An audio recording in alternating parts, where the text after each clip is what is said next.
kasih. Jadi di pertemuan terakhir kan kita bahas 2 topik ya, mulai dari data preprocessing itu sendiri sampai terkait pembersihan data, yakni data yang tidak konsisten dan juga data yang hilang. Jadi meskipun sebenarnya data preprocessing itu terkesan seperti kita menambah-nambah kerjaan, tapi sebenarnya data preprocessing ini bisa dibilang seperti apa ya, mitigation plan, bisa dibilang kayak gitu, rencana mitigasi supaya tidak muncul cost yang lebih besar ketika kita memaksakan menggunakan data yang sebenarnya dia tidak siap. Di mana data preprocessing ini memang memakan waktu yang tidak sedikit, tapi hasilnya worth it kok. Data preprocessing itu sendiri bisa kita bagi ke dalam 4 mekanisme besar. Di pertemuan terakhir kita bahas mulai dari data integration, data reduction, dan juga yang terakhir ada transformation. Sampai pertemuan terakhir kita bahasnya masih di data cleansing. Data cleansing bisa dibilang sampai 3 topik ya, bisa dibilang. Yang di pertemuan pertama, kalau yang integration lumayan singkat kita bahasnya, karena integration sendiri itu bukan suatu hal yang wajib untuk dilakukan, kembali lagi ke kebutuhan datanya kayak gimana. Kalau misal memang sumber data yang kalian punya hanya 1, ya mau ditambahkan dengan apa lagi? Memang ketika kita punya banyak sumber data akan enak, kita istilahnya apa ya, informasinya lebih lengkap kan, bahannya itu lebih paripurna gitu, tapi belum tentu semakin banyak itu selalu semakin bagus, belum tentu. Kita melakukan data integration, setelahnya biasanya kita harus siap juga untuk men-tackle atau menghandle masalah-masalah yang sering kali juga muncul seiring dengan dilakukannya data integration. Makanya kalau kita ngomong pre-processing, biasanya orang-orang lebih nama itu selalu data cleansing. Kenapa? Karena itu hampir seperti suatu hal yang wajib untuk dilakukan setiap kali kita melakukan pemrosesan data awal. Karena kenyataannya memang data itu banyak yang tidak siap. Baik itu cuma berasal dari satu sumber data maupun dari banyak sumber data. Data cleansing ini bisa dibilang selalu ada dan selalu dilakukan. Kenapa? Karena bentuk data yang tidak siap itu bisa beragam, mulai dari datanya nggak konsisten, dari unit dan skalanya dan representasinya, bisa juga dia itu datanya redundan.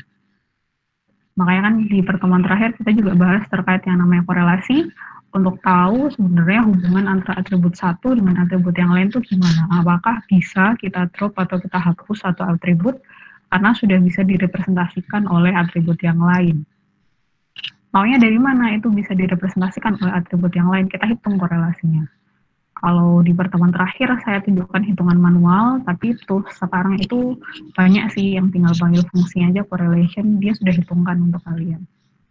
Cuman kalian harus tahu maksudnya dari fungsi itu untuk apa. Jadi korelasi itu menghitung hubungan antara 2 atribut atau 2 variabel. Kayaknya tidak bisa untuk lebih dari 2, jadi kalau atributnya ada lebih dari 2, ya kalian gunakannya korelasinya berpasangan, karena korelasi itu sifatnya bolak-balik, kayak atribut A terhadap atribut B itu sama halnya dengan korelasi atribut B terhadap atribut A. Kalau dia atributnya numerik, bisa gunakan Pearson. Pearson itu yang menghitung kalau misal dia atributnya numerik, di mana rentangnya itu antara -1 sampai 1. Yang perlu diwaspadai ketika hasil korelasi dari Pearson itu, dia mencapai -1 atau 1. Tidak mungkin lebih atau di luar rentang itu sih, kalau yang nomor. Kalau dia mencapai 1 atau -1, artinya korelasinya sempurna, perfect correlation. Kalau misal dia perfect correlation, maka salah satu atribut bisa dihapus. Apa keuntungannya kalau misal kita hapus? Kalau misal kita hapus, otomatis beban untuk mengolah prosesnya. Oh iya, sorry lupa. Terima kasih Arta, diingatkan. Ketika kita hapus, maka beban yang kita miliki untuk mengolah prosesnya itu akan lebih sedikit nantinya ketika dianalisis. Soalnya kan secara jumlah datanya sudah berkurang ketika kita hapus atributnya. Makanya sebenarnya kalau kita ngomong soal data correlation itu dipakainya bukan hanya ketika kita mendeteksi atribut yang redundant saja, artinya bukan hanya di data cleansing aja. Nanti bisa juga kita pakai untuk menyeleksi fitur, tapi view-nya bukan lagi melihat, oh si fitur atau atribut ini itu bisa digantikan oleh atribut lain atau enggak. Kalau di data cleansing kan fokusnya di situ ya. Nanti ketika di data reduction fokusnya adalah di antara semua fitur yang ada itu, mana sih yang paling berpengaruh terhadap hasil akhir. Sebentar ya, saya ngangkat telepon dulu. Tapi sebenarnya sama-sama hitung korelasinya.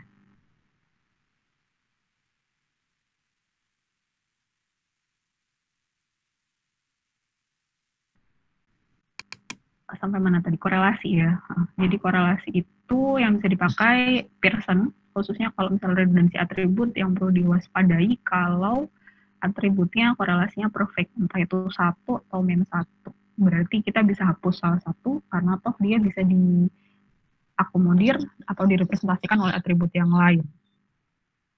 Itu muncul korelasinya 1 atau minus 1.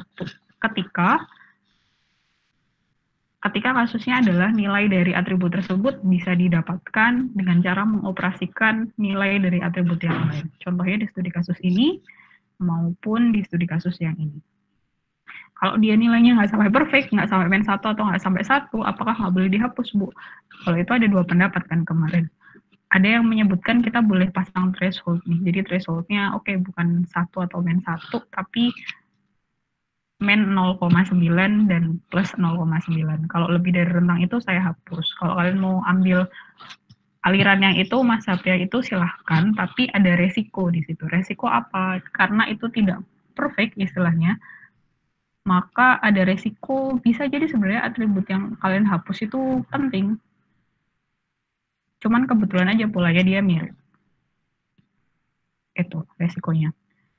Nah, tapi kalau misal kategorikal kan nggak bisa ya dihitung rata-rata dan standar deviasi seperti ini, maka opsinya adalah kita pakai Kramers V. Sebenarnya selain Kramers V itu bisa juga sih pakai chi-square saja. Cuman kelemahannya kalau di chi-square itu hasil akhirnya tidak menunjukkan sebenarnya dia kekuatan korelasinya itu seberapa kuat. Karena sebenarnya si Kramers V ini sendiri, Kramer ini nama orang, V ini nama variabel atau atributnya. Bukan atribut sih, istilahnya apa ya, nama metriknya. Itu Kramers V ini sebenarnya dia mengembangkan dari chi-square. Dari si X kuadrat ini, bacanya kan chi-square. Karena chi-square tidak mengeluarkan skala seperti ini. Jadi dia tidak ada justifikasi nih di chi-square apakah korelasinya itu kuat, lemah, atau sedang. Makanya dilengkapi oleh si Kramers V, sehingga akhirnya keluar skala seperti ini, 0 sampai 1, di mana 1 artinya perfect correlation, 0 saling independen. Tapi sejauh ini sih saya belum ketemu kondisi di mana dua atribut kategorikal yang teks kayak gini, itu dia korelasinya sempurna. Kalau misalnya suatu saat kalian menemukan contoh seperti itu, tolong di-share ke saya juga ya. Itu. Untuk redundansi atribut, serta yang kemarin, untuk yang cleansing kedua, yang juga perlu kita handle adalah ketika datanya hilang. Ini juga salah satu yang sering sekali muncul, datanya hilang. Mungkin kalau kalian berkutat dengan data, sering juga ngalamin hal itu, ketika datanya hilang atau tidak lengkap. Sayangnya ini sih, kadang banyak yang mengatasinya itu dengan ya udah langsung dihapus gitu aja. Padahal sebenarnya ketika data itu dihapus, ada potensi informasi yang penting itu hilang. Ya nggak salah juga sih kalau misalnya orang itu secara instinktif pengen menghapus data yang tidak lengkap, karena terkadang data yang tidak lengkap itu cukup costly, cukup mahal untuk bisa dilengkapi. Utamanya kalau misalnya data yang hilang itu jumlahnya ada banyak. Makanya kalau untuk penanganannya sendiri tergantung dari dia termasuk mekanisme yang apa. Kita ignore yang ketiga karena yang ketiga susah untuk dibuktikan. Fokusnya adalah apakah dia masuk completely at random atau at random aja. Completely at random artinya nggak ada pola sama sekali hilangnya. Benar-benar tidak bisa dilihat hubungan antara data yang hilang itu terhadap atribut yang lain. Itu completely at random. Tapi itu sayangnya terlalu idealis sih. banyak yang percaya bahwa hal seperti itu tidak mungkin. Karena biasanya hilang itu ya ada alasan ya kan kenapa.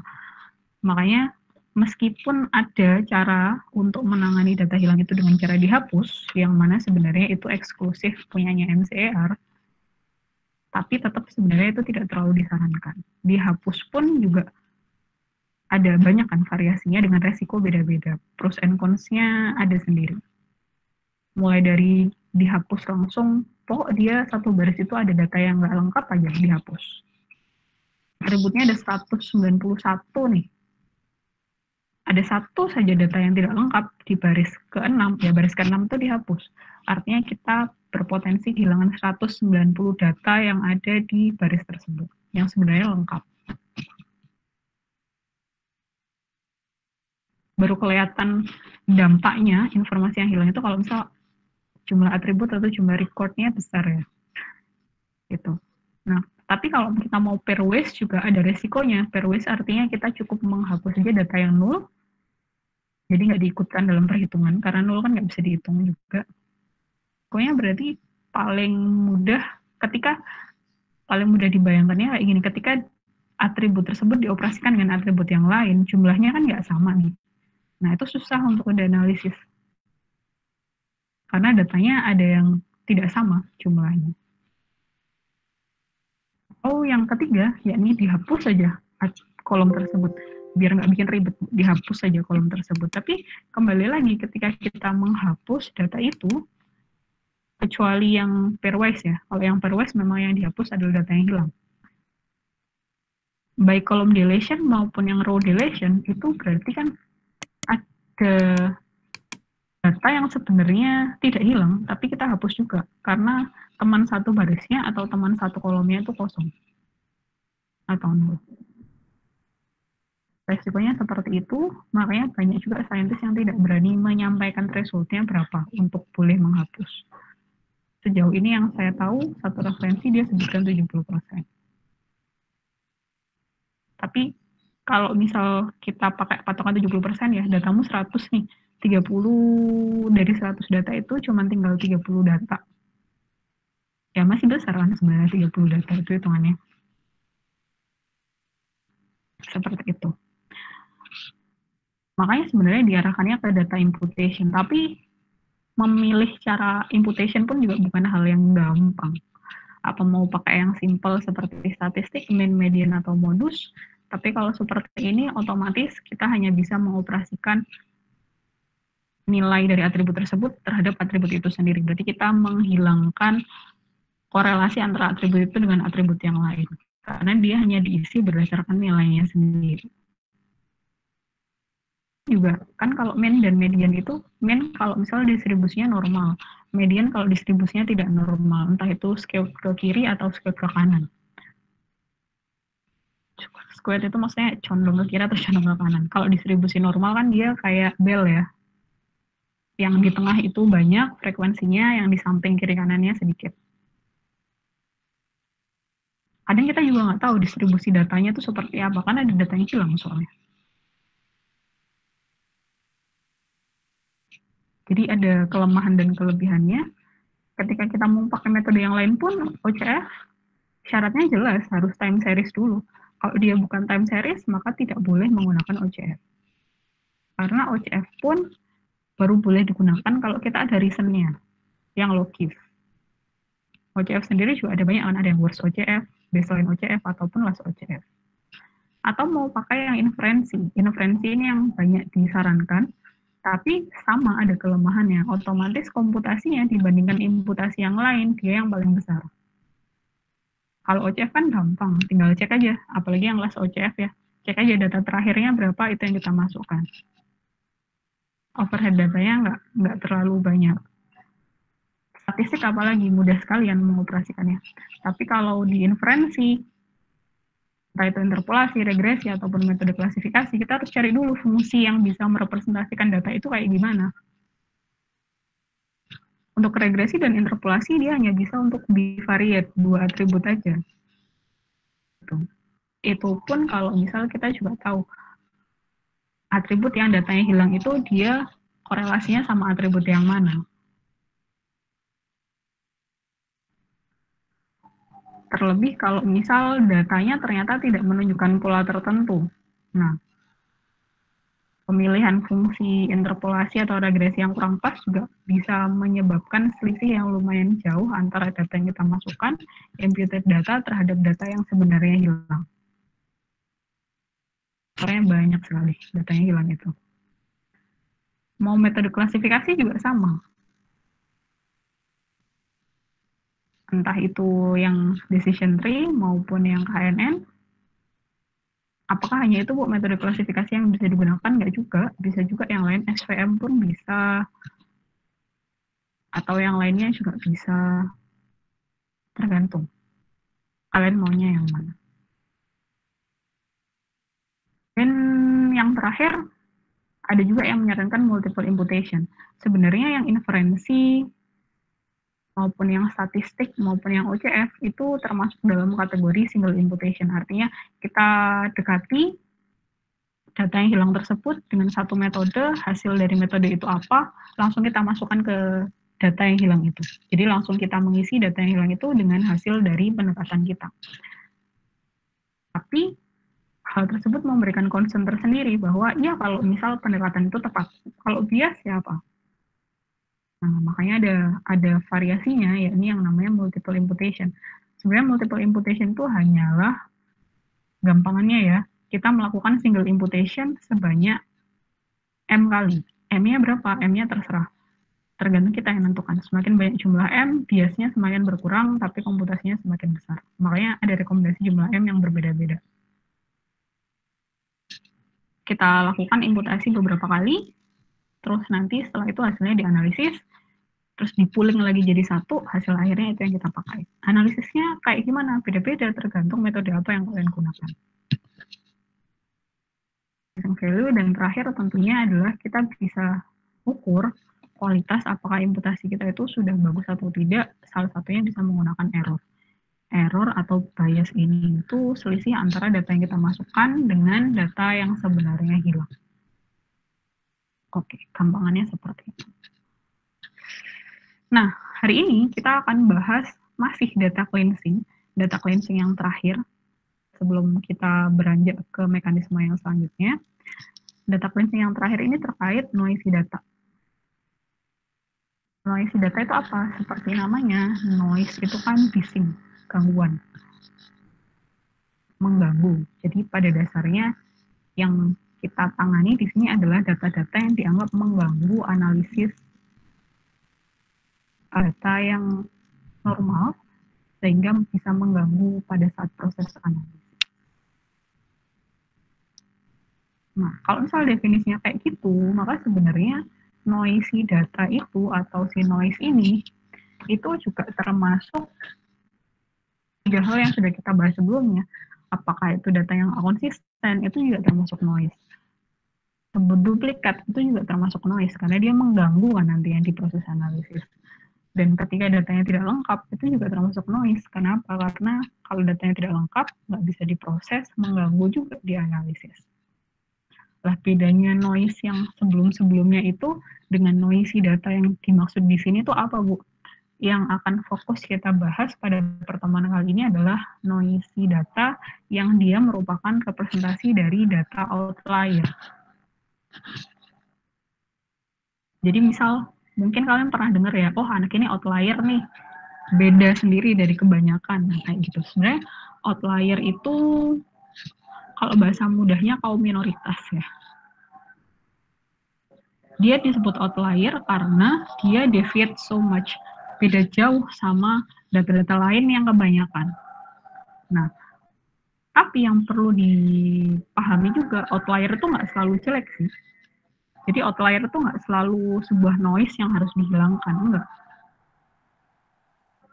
Justru kadang outlier ini dia bisa menunjukkan suatu hidden information. Makanya outlier ini bisa diartikan jadi dua ketika kita bahas outlier. Dia bisa jadi noise kalau misal data tersebut mengganggu analisis nantinya, atau dia bisa jadi anomali. Anomali itu berarti dia itu unik, beda dari data yang lain dan perlu untuk di-preserve, untuk dipertahankan. Nah, sebelum masuk ke situ, berarti kalau yang noisy data ini kan kita akan memilih data outlier yang dia itu dianggap mengganggu analisis. Nah, untuk memilih yang mana yang mengganggu analisis, maka pertama kita harus bisa deteksi dulu dong, data yang disebut outlier itu data yang seperti apa. Data yang disebut outlier seperti pengertiannya di atas itu sebuah data atau observasi yang dia deviasi beda jauh dari the other observation, dari data-data yang lain. Sehingga muncul kecurigaan bahwa sebenarnya data tersebut itu di-generate atau dihasilkan oleh mekanisme yang berbeda.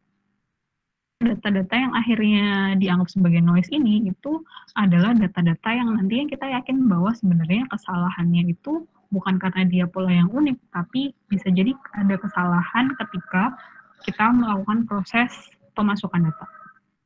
Gitu. Nanti handle-nya ada di belakang, bisa kita remove, kita hapus, atau kita smoothing, kita haluskan.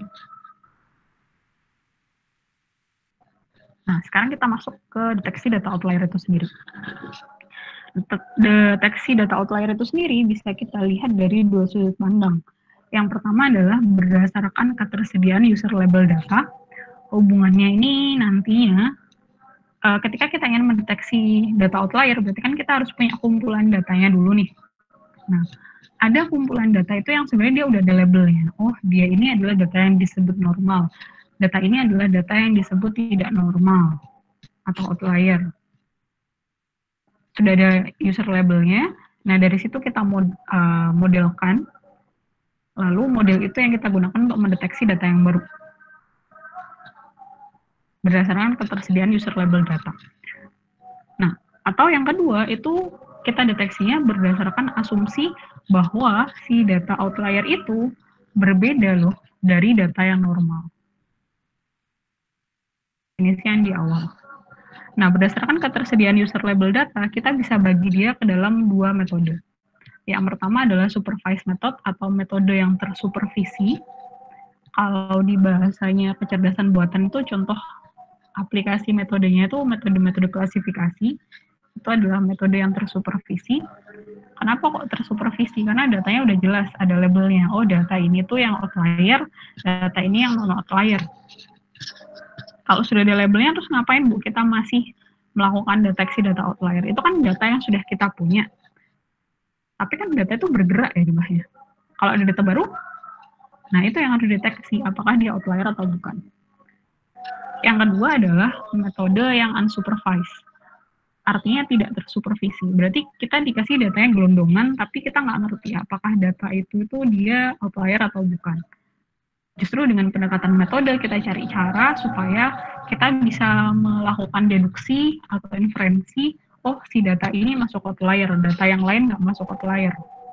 Itu unsupervised method. Implementasinya biasanya menggunakan metode-metode clustering. Supervised method. Ini penjelasan lebih lengkapnya terkait supervised method.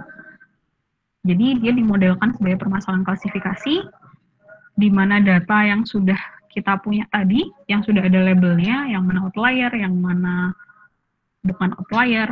Jadi kelasnya ada dua, outlier sama non-outlier. Kita split. Sebagian jadi data training, sebagian jadi data test. Kenapa? Untuk melatih si modelnya, untuk menguatkan si modelnya itu.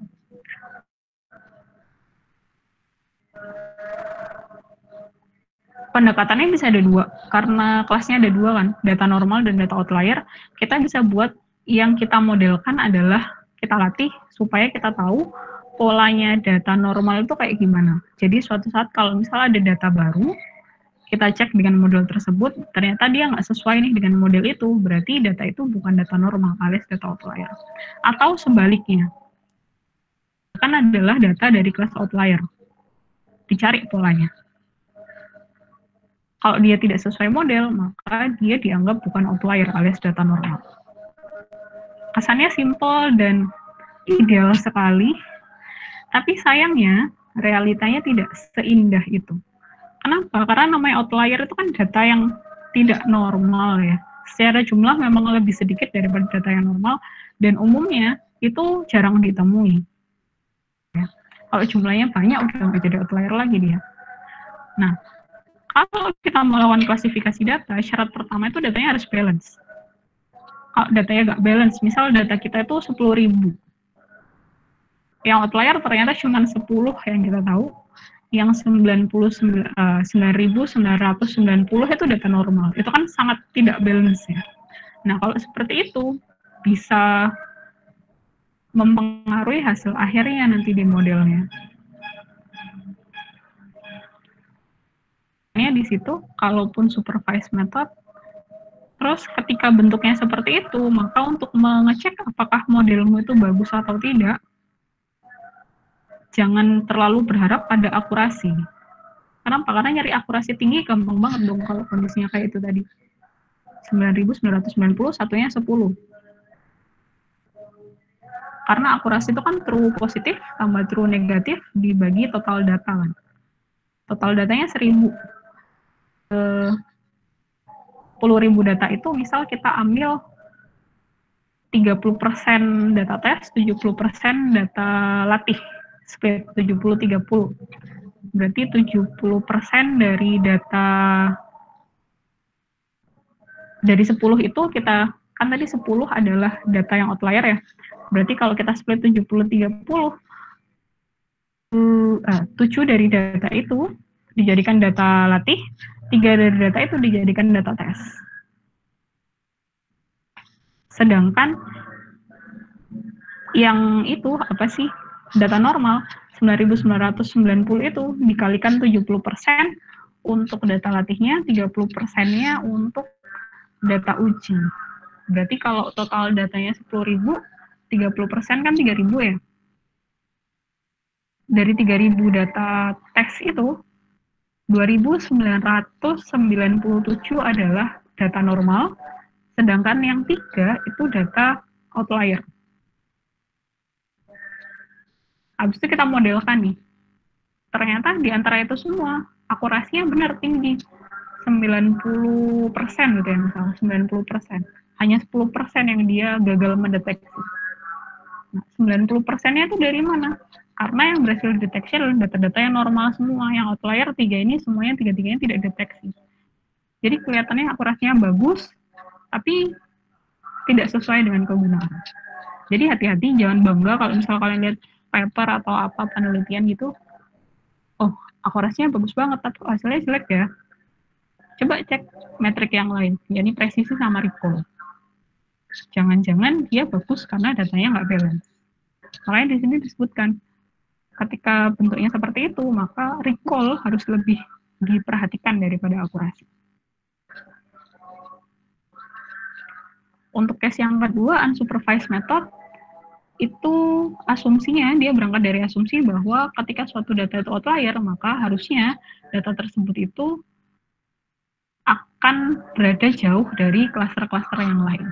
Klaster itu adalah satu kelompok data yang mana di dalam satu klaster itu, klaster yang ideal ya, dalam satu klaster itu dia punya kemiripan karakteristik data. Bahkan datanya itu dekat.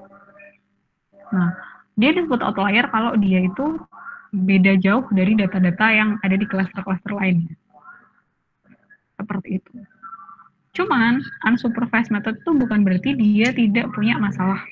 Ada masalahnya juga unsupervised method itu.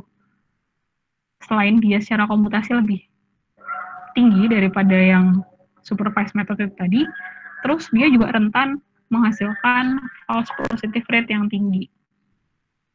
False positive rate itu apa? Rumusnya di situ. Jadi sebenarnya dia itu bukan outlier, tapi dideteksi sebagai outlier. Itu false positive. Asumsinya kelas yang positif itu kelas outlier. Karena sangat dipengaruhi juga nanti dalam proses perhitungan klasternya.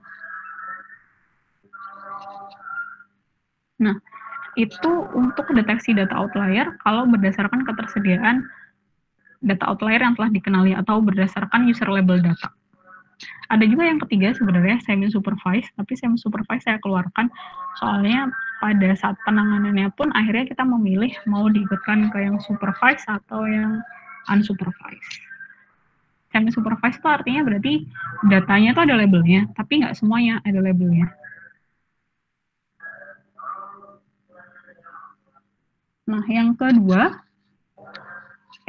ini adalah deteksi data outlier berdasarkan asumsi bahwa si data normal itu dia berbeda dari data outlier.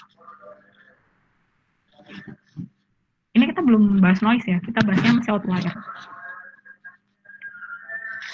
Berdasarkan asumsi perbedaan data itu, ada beberapa pendekatan yang bisa kita gunakan. Yang pertama adalah pendekatan grafis, jadi dari visualnya. Yang kedua adalah pendekatan statistik. Yang ketiga pendekatan berbasis jarak. Yang keempat itu pendekatan berbasis kerapatan untuk local outlier. Dan yang terakhir itu pendekatan clustering, pendekatan menggunakan clustering. Jadi untuk pendekatan yang terakhir itu sebenarnya sangat nyambung dengan yang unsupervised method ini. Karena unsupervised method itu memang implementasinya menggunakan clustering. Kita bahas satu-satu. Untuk yang pendekatan grafis, seperti namanya, berarti untuk bisa mendeteksi apakah dia itu ada outlier atau tidak, atau suatu data masuk outlier atau tidak, kita plotkan data tersebut ke dalam grafik. Apakah harus selalu scatter plot, Bu? Nggak juga, tergantung kamu ngeplotnya kayak gimana. Kalau yang kamu plot hanya satu atribut saja, tanpa melihat korelasi dia dengan atribut-atribut yang lain, ya kalian bisa gunakan data misal grafik, misal diagram batang atau diagram garis, itu juga bisa menunjukkan tentang sebaran datanya. Kalau dia hubungannya dua atribut atau dua variabel, maka scatter itu bisa menunjukkan. Kalau misal dia atribut, bisa pakai spin plot, jadi 3 dimensi. Seperti itu. Kalau tadi kan asumsi definisi di awal, outlier itu ketika suatu data jauh banget, menyimpang jauh dari data yang lain, dari other observation. Maka kalau kita berangkat dari definisi tersebut, di grafik ini coba kita amati manakah di antara titik-titik itu yang dia berbeda jauh nih dari gerombolannya yang lain. Di situ ada tandanya A, B, C, sama D. Kira-kira yang masuk outlier yang mana?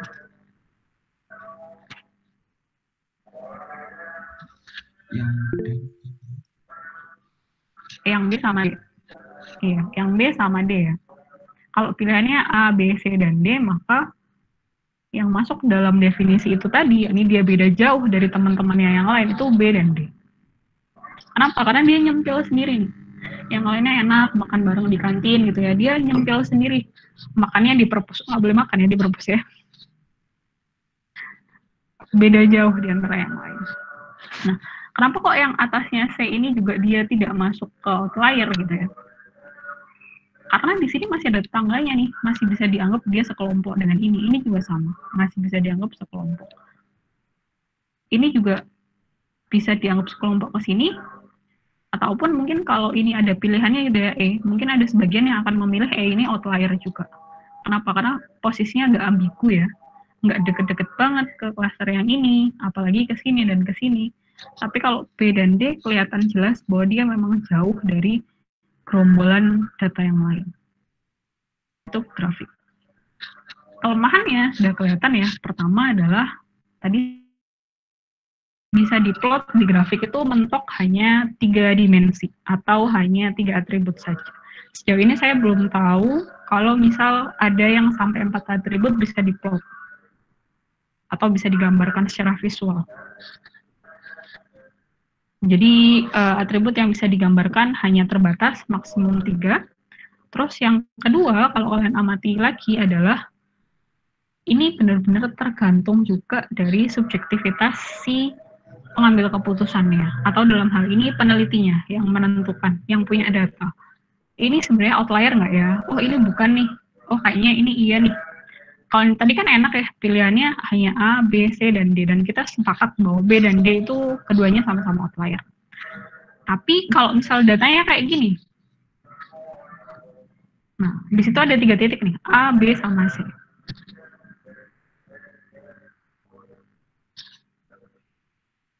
Mungkin sebagian akan ada yang mikir, oh iya dia outlier, karena dia beda jauh dari yang lain. Tapi sebenarnya jauhnya tidak sejauh ini tadi kan, dimana bedanya lumayan. Kalau yang ini kan jauhnya agak dekat. Definisi dekat dan jauhnya itu kan bisa jadi sangat relatif antara orang. Itu juga salah satu kelemahan dari pendekatan grafis. Karena dia berdasarkan hanya visual, maka terjemahan menyimpang atau tidak menyimpang tiap orang itu apa ya sebenarnya toleransinya beda-beda.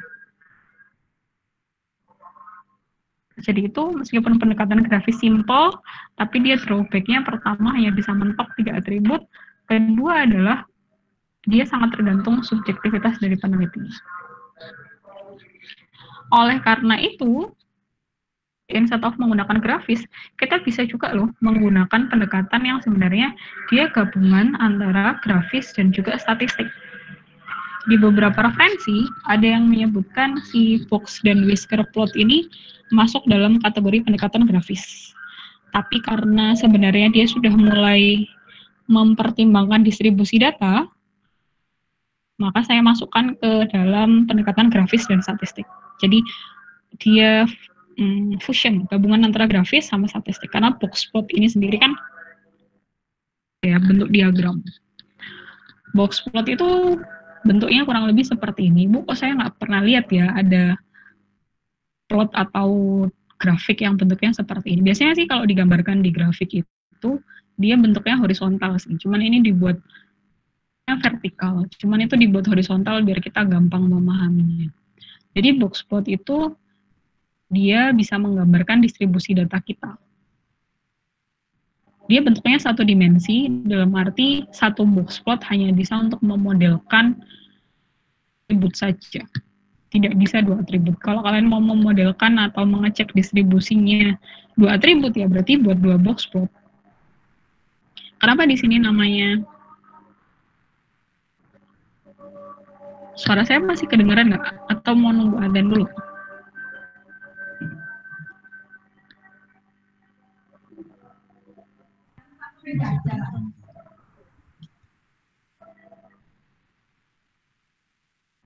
Bentar ya, tunggu adzan dulu ya.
Ini sampai mana? Oh ya, sampai box plot.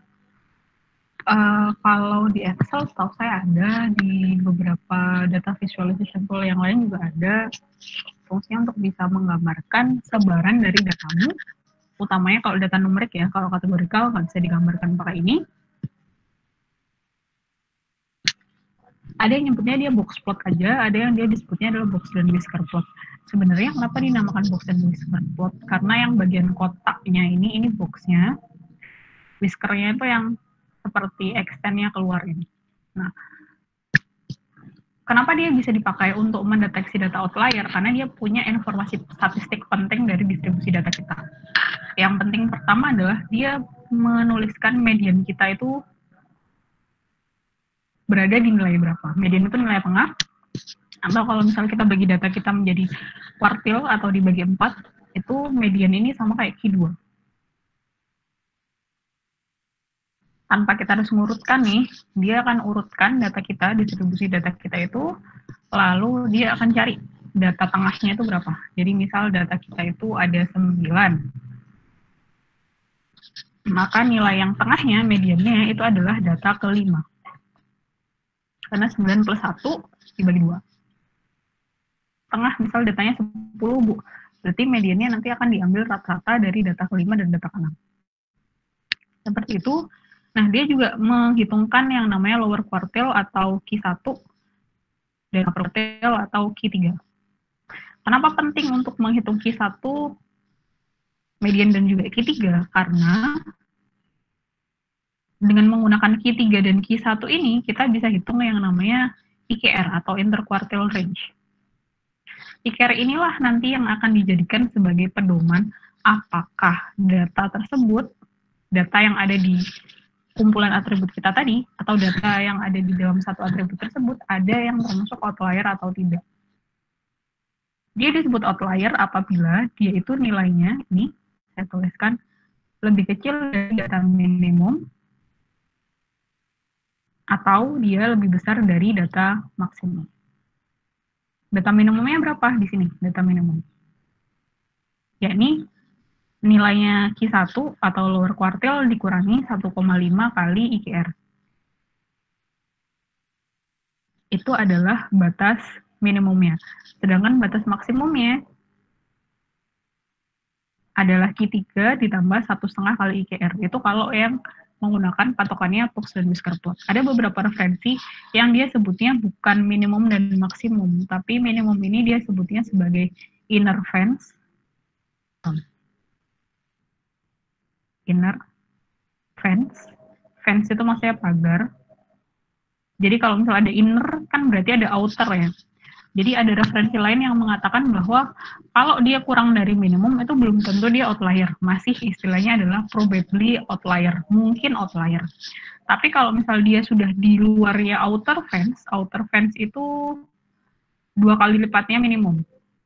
Jadi kalau minimum itu Q1 min 1,5, di sini kalau outer fence itu Q1 dikurangi 3. Pengalinya 3 kali IKR. Itu outer fence. Jadi ada referensi lain yang mengatakan bahwa outlier itu ketika dia di luarnya outer fence. Outer fence itu ini Q1 dikurangi 3 IKR atau Q3 ditambah 3 IKR.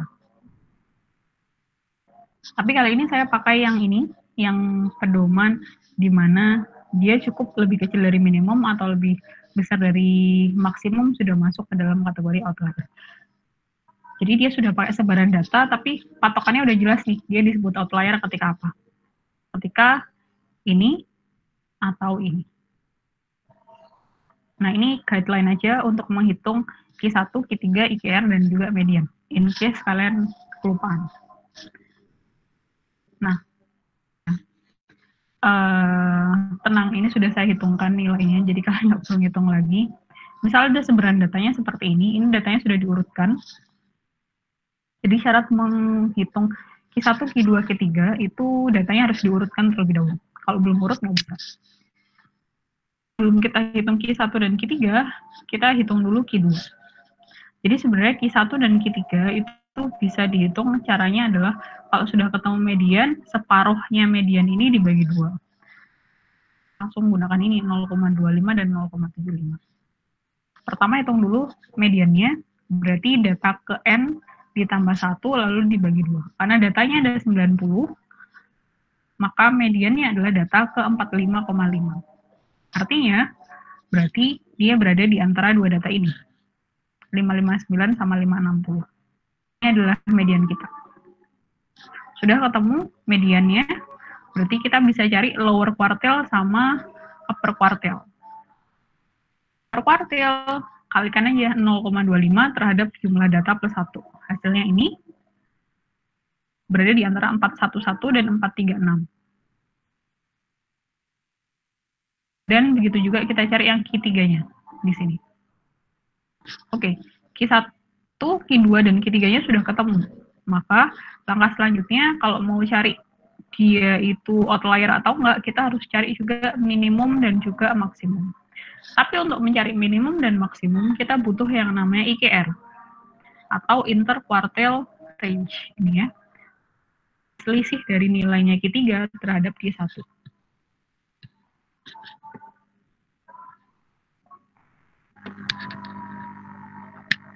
Oke, ini QR-nya. Q3 saya kurangi Q1, hasilnya sekian. Berarti minimumnya adalah Q1-nya dikurangi 1,5 kali IKR, hasilnya sekian. Begitu juga yang maksimum. Oke. Nah, ini di mana dia kurang dari minimum outlier atau lebih besar dari maksimum itu outlier. Masuk outlier dari data ini adalah 101. Kenapa? Karena dia nilainya lebih besar daripada batas minimum. Ada yang outlier, bahkan ada yang nilainya itu dari min 39. Seperti itu.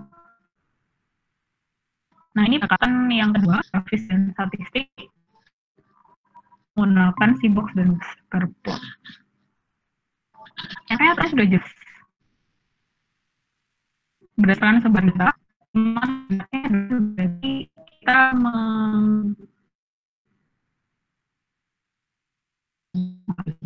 jadi sebenarnya itu tuh tidak outlier kalau kita gabung dengan data yang lain loh. Tapi kalau kelihatan dia sebenarnya saja dia outlier.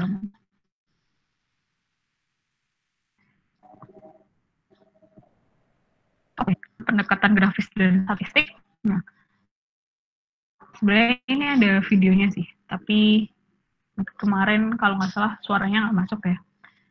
Jadi kita langsung ke ini aja. Atau kita bisa gunakan pendekatan statistik yang ya statistik aja. Itu berarti berdasarkan distribusi datanya. Sebenarnya ini tadi, si Boxplot ini kan juga dia berdasarkan distribusi data ya. Karena dia gunakan Q1, Q2, Q3 untuk menentukan apakah suatu data outlier atau bukan. Nah, sedangkan kalau yang di statistik ini, itu dia tidak saklek seperti di Boxplot tadi, di mana dia disebut outlier hanya jika nilainya kurang dari Q1 dikurangi 1,5 IKR atau lebih besar dari Q3 ditambah 1,5 IKR. Itu kan saklek ya aturannya. Kalau di sini distribusi data itu dia lebih apa ya? Lebih longgar dalam arti jadi si pendekatan statistik ini tuh kayak framework besarnya dari si Boxplot tadi. Kenapa? Karena kalau di sini itu instead of kita langsung seperti itu, kita lihat dulu distribusi datanya kayak gimana. Misal kalau seperti ini, dia kan distribusi normal ya. Dia disebut distribusi normal apabila bentuknya kayak bel. Makanya disebut juga ini diagram bel. Diagram bel itu kayak gimana? Jadi di antara semua sebaran data, harusnya frekuensi yang paling banyak itu adalah data, ini kan paling kecil nih, 0 sampai sini maksimum lah. Di antara semua sebaran data, harusnya sebaran data paling banyak itu berada di tengah. Harusnya berada di tengah sini. Yang samping sini, yang samping depan itu dikit. Itu distribusi normal. Jadi kalau misal, apa ya, misal kayak nilai di kelas gitu ya, itu idealnya distribusinya normal sih.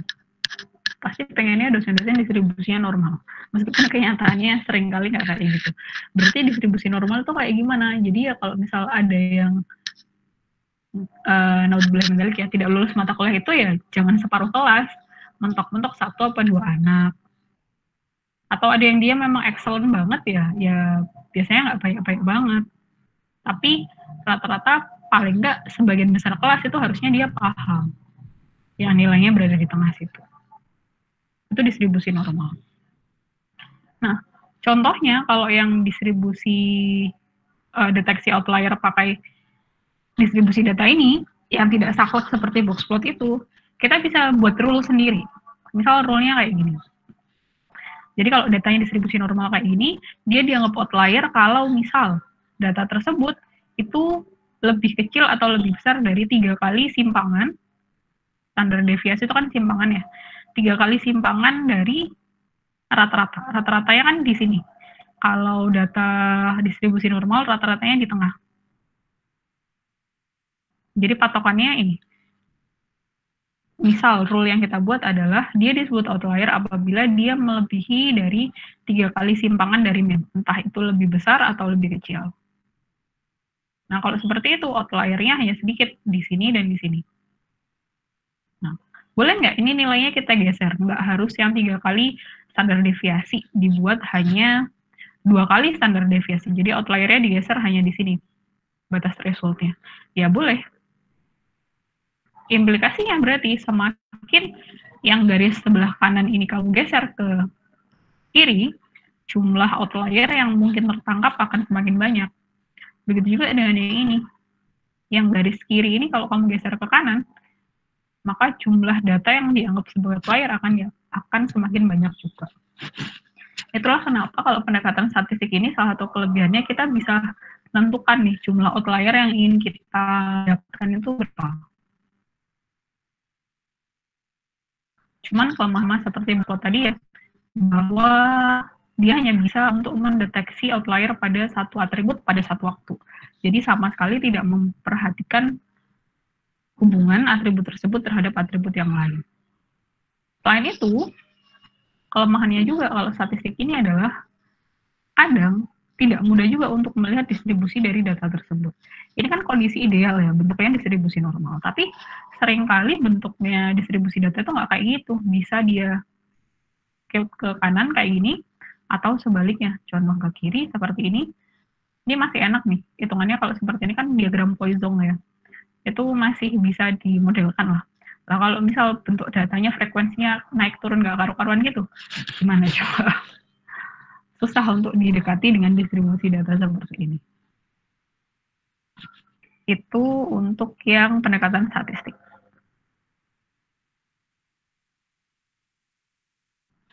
Next. Selain statistik, tadi pendekatan yang selanjutnya adalah pendekatan berbasis jarak. Pendekatan berbasis jarak ini seperti namanya, jadi dia disebut outlier atau bukan, itu tergantung dari jarak. Jaraknya apa? Jaraknya dia terhadap tetangganya. Tetangga itu adalah titik-titik di sekitarnya dia. Kelebihannya jelas kelihatan, kalau berbasis jarak ini berarti dia bisa multidimensi. Tidak harus hanya satu dimensi seperti statistik ini ya. Dia bisa 2 dimensi. Bisa juga 3 dimensi, bisa juga 4 dimensi, karena jarak itu kan asalkan dia numerik ya, bisa dihitung. Kalau dia kategorikal, maka opsinya diubah dulu ke numerik, supaya bisa dihitung jaraknya. Tapi kalau kita tidak bisa visualisasikan, bukan berarti kita nggak bisa hitung jaraknya sih. Tetap bisa dihitung jaraknya. Gimana cara ngitung jarak satu titik dengan titik yang lain? Ada banyak variasinya. Tergantung metode perhitungan jarak yang kalian gunakan. Yang paling mudah dan paling singkat, ya Euclidean. Seperti yang dipakai di KNN itu kan Euclidean ya. Paling mudah dan paling singkat bisa juga pakai Euclidean. Jadi menggunakan akar kuadrat dari total kuadrat selisih antar titik. Gimana ya? Itulah. Jadi akar dari selisih titik tersebut terhadap titik yang lain dikuadratkan. Jadi misal kalau dia 2 dimensi ya gini. Ini 1, ya 2. Sorry. Salah.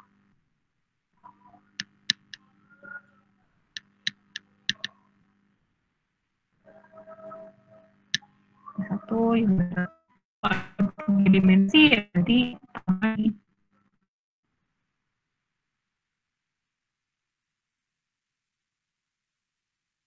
apakah untuk menghitung jaraknya Euclidean juga ada banyak metode perhitungan jarak. Kalau di sini secara konsepnya dulu ya, kalau dianggap jauh dari data-data yang lain kan. Nah, itu implementasinya algoritmanya bisa 2. Yang pertama adalah index based method, artinya adalah dia dianggap outlier apabila dalam radius sekian atau radius d-min itu jumlah tetangganya itu yang kita tentukan, kurang dari K. Jadi kita di awal sudah tentukan nih, suatu data yang normal itu harusnya dalam rentang radius sekian, itu dia harus punya minimal sekian tetangga.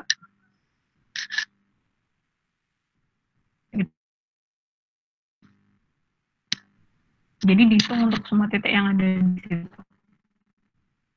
Misal kalau batasan kita adalah tetangga gitu ya. Yang titik ini yang sedang dicek ini dia nggak masuk dalam outlier. Kenapa? Karena dalam radius Demin dia punya 3 tetangga di sekitarnya. Apalagi yang di sini, di sini, di sini, di sini, dan di sini. Di mana Demin ini itu dipakai untuk mengecek keseluruhan titik. Nah, kalau kita pakai patokan Demin yang ini, maka objek O ini akan dianggap sebagai outlier. Kenapa? Karena dengan rentang yang sama sebesar ini gitu ya, misal sekitar segini ya, itu di sekitarnya nggak ada tetangga sama sekali.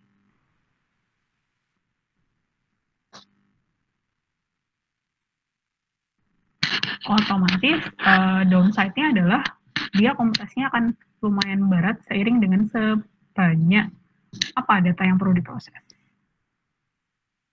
Itu yang pertama. Terus yang kedua nanti ada downside-nya lagi, tapi sebelum masuk ke situ, kita masuk ke implementasi algoritma yang kedua dari berbasis jarak. Kalau tadi kan berdasarkan jumlah tetangga dalam radius Demin ya, di mana jumlah tetangga minimumnya kita tentukan dan jarak minimumnya kita tentukan juga. Yang kedua ada istilahnya nested loop method. Jadi kalau nested loop method itu kita tentukan nih, sama kita tentukan K tetangganya, tetangga keberapa, dan kita tentukan juga jaraknya minimal berapa. Tapi berpikirnya berbeda.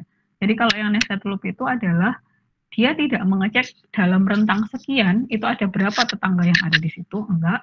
Tapi kita cek, oh kita mau lihat nih tetangga terdekat ketiga, biasanya sih rata-rata kayaknya 3 ya. Tetangga terdekat 3 ke atas sih, lebih besar dari sama dengan 3. Tetangga terdekat ketiga itu jaraknya berapa sih dari titik tersebut. Misal kalau yang titik ini, tetangga terdekat ketiganya itu 1, 2, terus ini kan tetangga terdekat ketiganya. Nah, kita cek tetangga terdekat ketiga ini jaraknya terhadap titik tersebut, apakah masih di dalam rentangnya Demin atau enggak. Ya, berarti dia lolos, dia bukan outlier. Nah, kalau yang objek O ini, dia ngecek kan tetangga terdekatnya. Terdekat pertama ini, terdekat kedua ini, gitu misal. Terdekat ketiga adalah yang ini. Nah, dicek nih, ini terhadap tetangga terdekat ketiga ini, apakah jaraknya lebih besar daripada Demin? Kalau dia lebih besar daripada Demin, oh berarti objek O ini adalah outlier. Jadi sebenarnya apa ya? Perhitungannya itu kurang lebih sama antara index based method sama nested loop method. Bedanya hanyalah pada cara pandangnya saja, tapi secara perhitungannya sama. Itu. Nah, penentuan jumlah K atau jumlah tetangga itu kalau dari referensi minimal 3. Minimal 3. Nah, tapi sejauh ini saya belum nemu referensi yang menentukan bahwa jumlah gimana cara menentukan Demin yang tepat untuk sebaran data. Karena kalau tadi kalian perhatikan, Demin ini dia sifatnya global, jadi diterapkan untuk seluruh data pada dataset tersebut. Padahal kan sebaran data itu tidak selalu seindah ini ya. Ini kan dia enak gitu kelihatan. Ngumpul satunya mencelat atau mencar. Jadi gampang lihatnya, oh dia outlier. Tapi kalau datanya itu distribusinya tidak merata seperti ini kan dia ngumpul dan misah satu, jadi kelihatan. Kalau distribusinya kayak gini gimana? Nah, kalau kayak gini jadi susah kalau kita mau terapkan hanya berdasarkan jarak. Kalau ini kan enak ya, berdasarkan jarak. Kalau yang ini, misal, kalau kita buat Deminnya terlalu besar, ini sebenarnya kalau dari kasat mata kelihatan ya, ini kelompok data yang pertama, ini kelompok data yang kedua. Harusnya kita bisa mendeteksi outlier ini dan outlier ini, ada 2 outlier.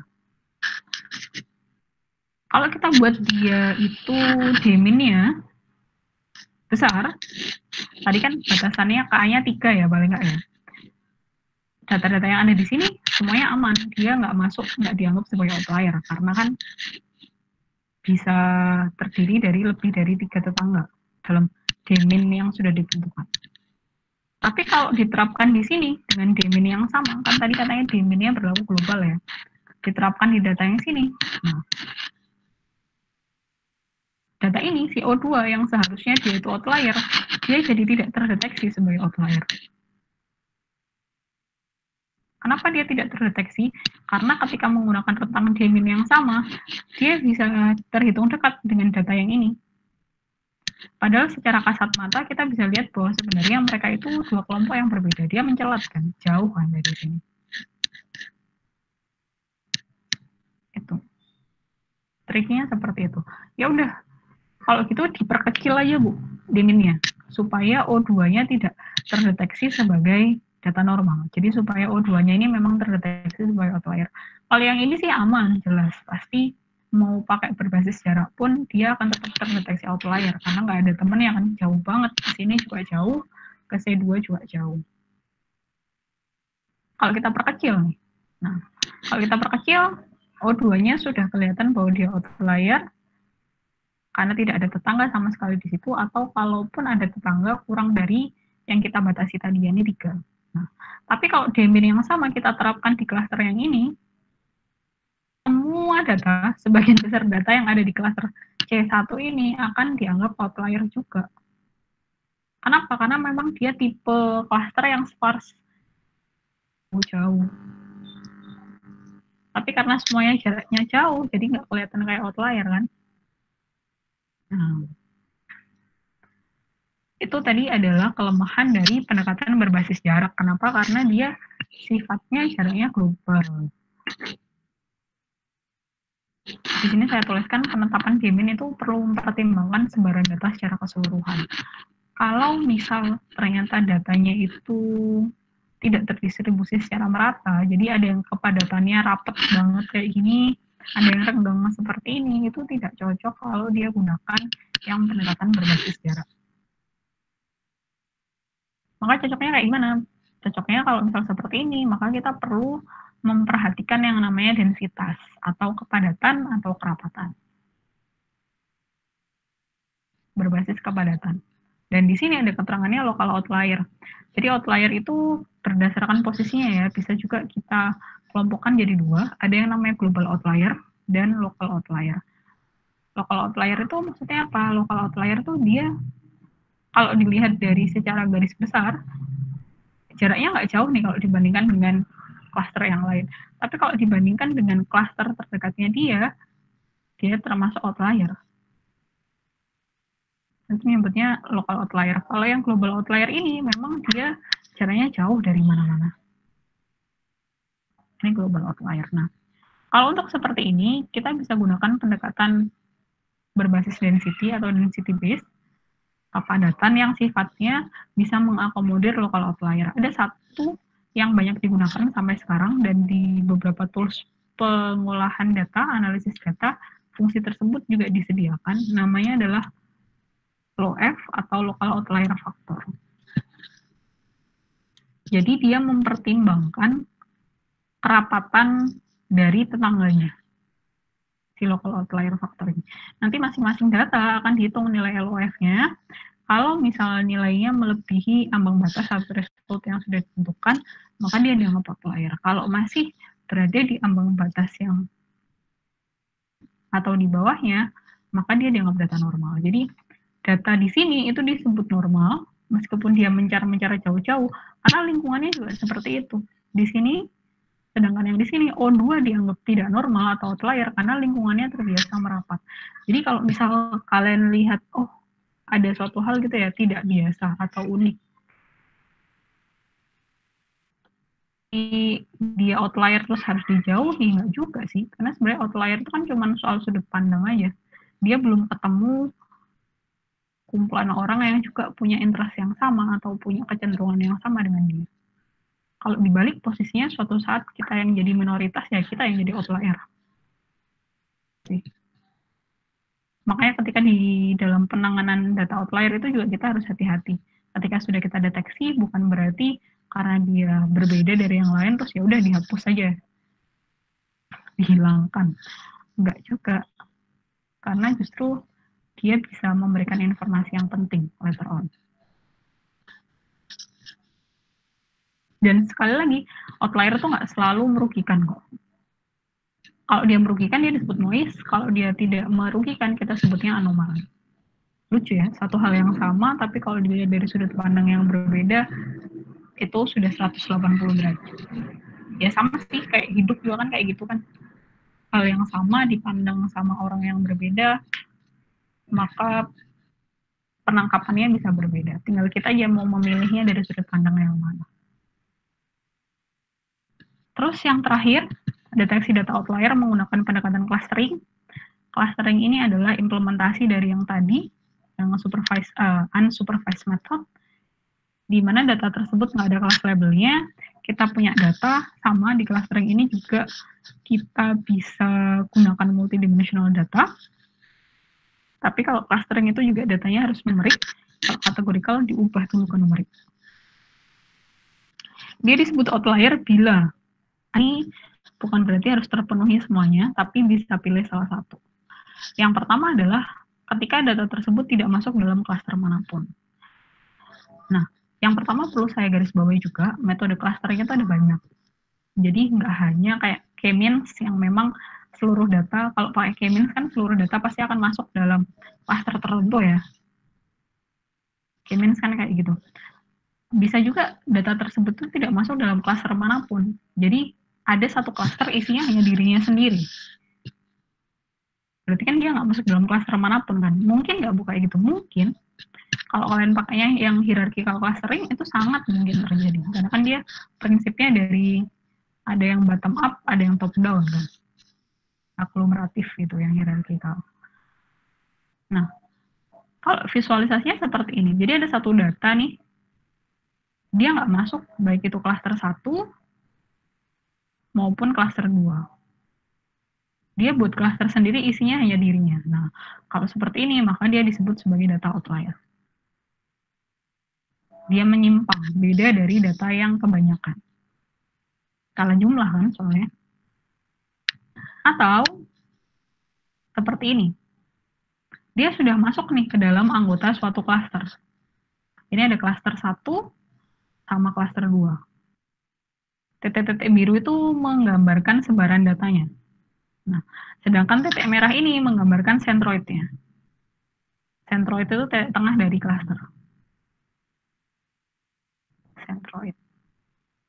Nah, ini biasanya visualisasi yang paling sering sih kalau di K-means. Kayak gini. Bahwa seolah-olah clustering itu datanya pasti bagus, cantik, mengumpul gitu. Padahal enggak kenyataannya. Nah, dia masuk outlier. Yang outlier yang mana yang ini? Yang saya beri kotak warna shade kuning.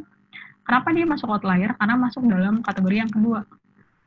Jadi, ada perbedaan jarak yang besar antara data tersebut dengan klaster terdekatnya. Dalam hal ini, dengan klaster dirinya sendiri. Jaraknya besar. Nah, kembali lagi, jarak yang besar ini berapa? Nah, jadi sebenarnya pendekatan clustering ini juga dia sedikit menerapkan ini sih, yang berbasis jarak ini tadi.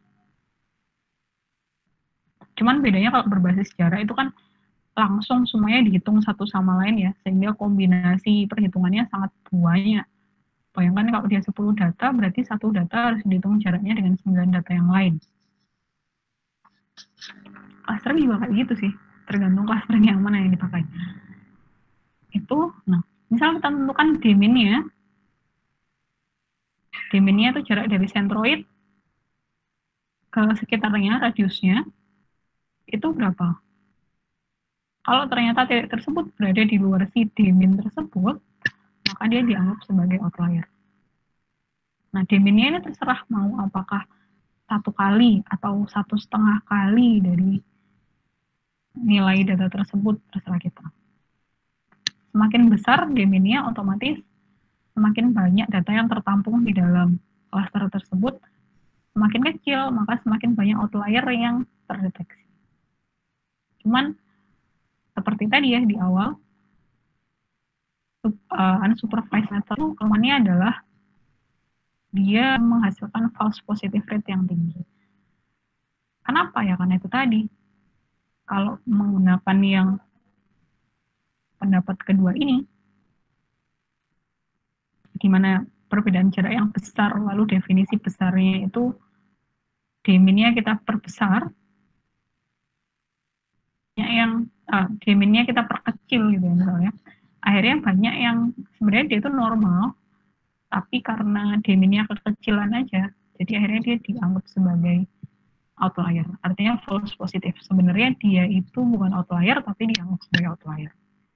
Kayak gitu. Atau contoh yang ketiga ini adalah data tersebut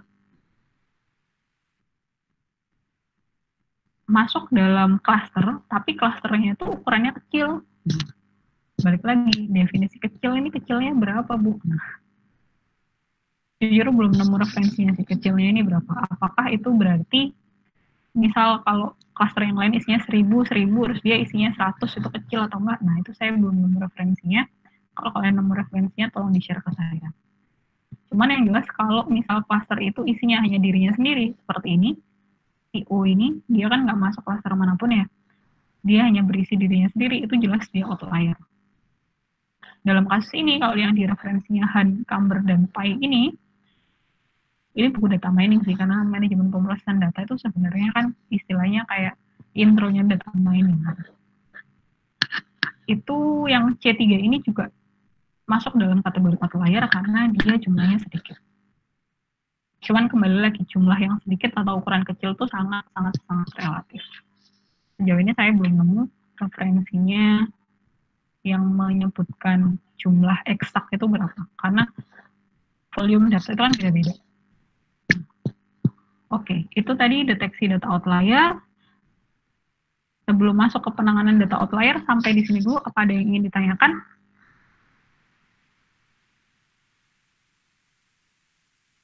Oh ya, silakan dijawab.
Oke, pertanyaan menarik dari Diana. Terima kasih atas pertanyaannya, Diana. Untuk mencari outlier itu yang lebih efektif yang mana? Apakah menggunakan visualisasi atau secara perhitungan statistik? Nah, kalau kita ngomong efektif itu kan berarti dia tepat sasaran ya. Bukan dari sisi efisiennya ya, tapi tepat sasaran. Kalau ditanya mana yang lebih efektif, tergantung dari datanya, Diana. Ketika tadi kita ngomong soal visualisasi, maka ada kelemahannya adalah dia hanya sak maksimal adalah 3 atribut saja atau 3 dimensi saja. Karena satu atribut kan digambarkan satu dimensi. Kalau misalnya di dimensi, kalau datanya time series bisa pakai lain. Kalau datanya bukan time series bisa menggunakan diagram batang. Itu bisa. Memang kelihatannya bisa langsung kelihatan ya yang mana outlier yang mana bukan. Tapi kembali lagi, karena tidak ada ground rule-nya, rule dasarnya dia disebut outlier itu ketika eksaknya selisihnya berapa dengan data yang lain, itu kan nggak ada kalau di grafis. Hanya berdasarkan visual aja, pengamatan langsung, kira-kira anehnya kayak gimana gitu. Grafis. Lebih cepat jelas, tapi apakah hasilnya bisa konsisten atau enggak? Misal nih, satu data yang sama dilihat oleh kalian sekelas, bisa jadi representasinya akan beda-beda, interpretasinya akan beda-beda. Itu kelemahannya kalau yang grafis. Dan mentok-mentok adalah 3 dimensi, karena lebih dari 3 tidak bisa divisualisasikan. Sedangkan kalau statistik, enaknya adalah, jelasnya adalah kita bisa logik ya, dibandingkan dengan yang ini tadi, yang hanya berdasarkan feeling, oh kayaknya jauh atau dekat, gitu aja. Kalau di sini memang ada angkanya. Ketika dia nilainya di luar dari minimum dan maksimum, dia akan dianggap sebagai outlier. Atau kalau misalnya kita mau lebih fleksibel, dalam arti kita lihat dulu nih distribusi datanya kayak gimana. Oh ternyata distribusinya normal, ya udah saya mau ambil hanya 3% datanya. Nah kalau 3% datanya itu berarti kurang lebih sekitar 3 kali standar deviasi dari min. Itu dianggap outlier, boleh seperti itu. Cuman kelemahannya kembali lagi, kalau statistik berarti kita hanya memplotkan data itu atau melihat distribusi datanya sebagai atribut itu sendiri. Padahal sebenarnya atribut itu kan bisa jadi dia itu saling mempengaruhi satu sama lain ya.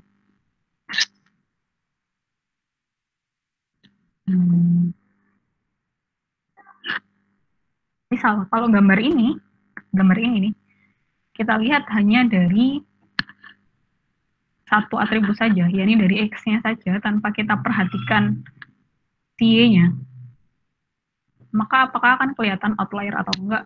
Enggak juga. Kelihatannya adalah dia lihatnya dari frekuensi kan nanti. Oh yang di depan sendiri itu dia banyak jumlahnya. Setelah itu dia sedikit. Yang ini ada 2, yang ini rapat gitu ya, misalnya 10 segi di sini. Terus yang di baris ini cuma ada 2 di sini. Yang di baris ini ada 1 di sini. Ini ada 3 di sini. Ini ada 2 di sini. Berarti kan grafiknya dia hanya kelihatan kayak gini kan. Nah, dia hanya terlihat sebagai dirinya itu sendiri, nggak terdeteksi bahwa si A ini sebenarnya ada outlier. Kenapa? Karena kalau digambarkan hanya dari satu atribut saja, tidak dilihatkan dengan korelasi yang lain, belum tentu kelihatan bahwa dia itu outlier. Kelihatannya aman-aman aja karena dia ada di tengah kan. Sedangkan kalau yang di box plot ini tadi, maupun yang di statistik ini tadi, kecenderungannya dia dianggap outlier adalah ketika dia di ujung terluar ya kan. Nah, itu kelemahannya kalau statistik. Jadi kalau ditanya mana yang lebih efektif, dua-duanya punya kelebihan dan kelemahan masing-masing. Itu. Apakah menjawab?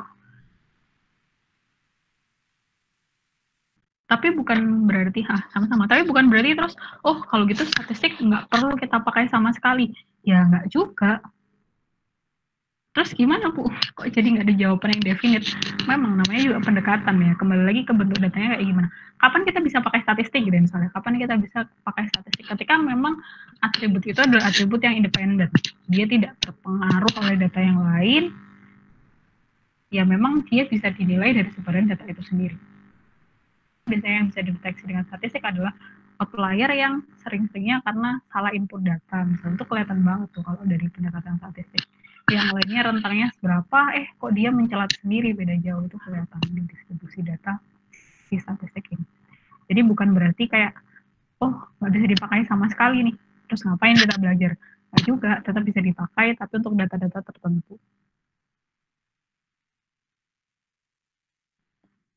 Sama halnya ketika yang grafis tadi ya, yang grafis Nisa, bukan berarti dia sama sekali nggak bisa dipakai, masih bisa dipakai. Ketika apa? Untuk sebaran data yang sederhana ya, dalam arti dia hanya 2 dimensi aja atau hanya 3 dimensi aja nih. Plotkan udah kelihatan dengan obvious banget bahwa dia jaraknya sangat jauh dari yang lain. Nah, kalau kayak gitu kan bisa langsung kita hilangkan outliernya. Kalau misal ingin kita hilangkan ya, baru setelah itu nanti datanya diproses lagi dengan deteksi outlier yang lain. Jadi boleh kok deteksi outlier itu dibuat bertingkat. Pertama pakai apa dulu, terus nanti dicek lagi pakai yang lain. Seperti itu.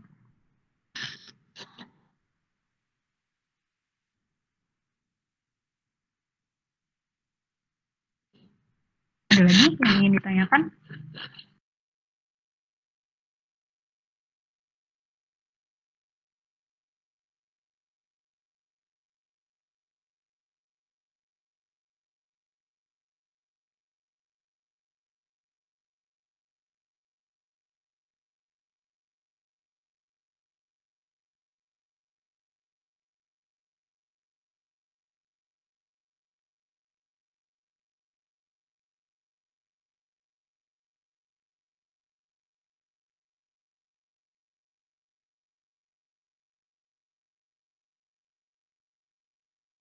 Oke, sambil mungkin nunggu kalau misalnya ada yang ingin ditanyakan, saya masuk ke yang selanjutnya sekaligus yang bahasan terakhir.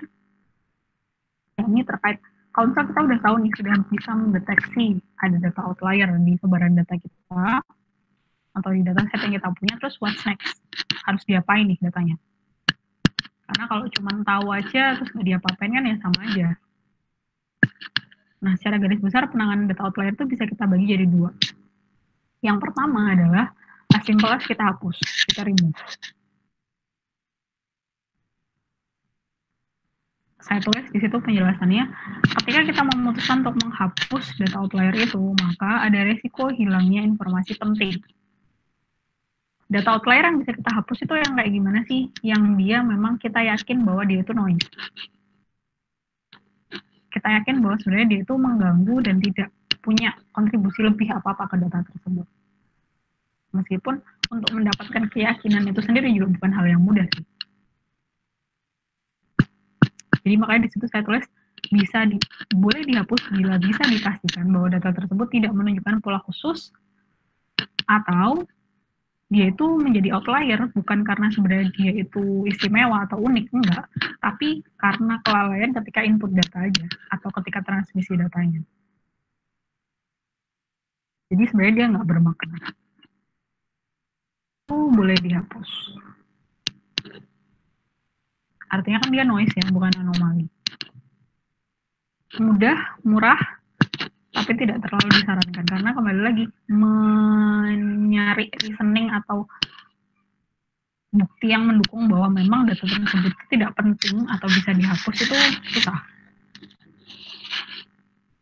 Biasanya yang lebih sering dilakukan adalah cara yang kedua, yakni kita haluskan data outlier tersebut atau istilahnya data smoothing, kita haluskan. Nah, penghalusannya kayak gimana? Ada dua, bisa menggunakan regresi, bisa kita gunakan namanya metode binning.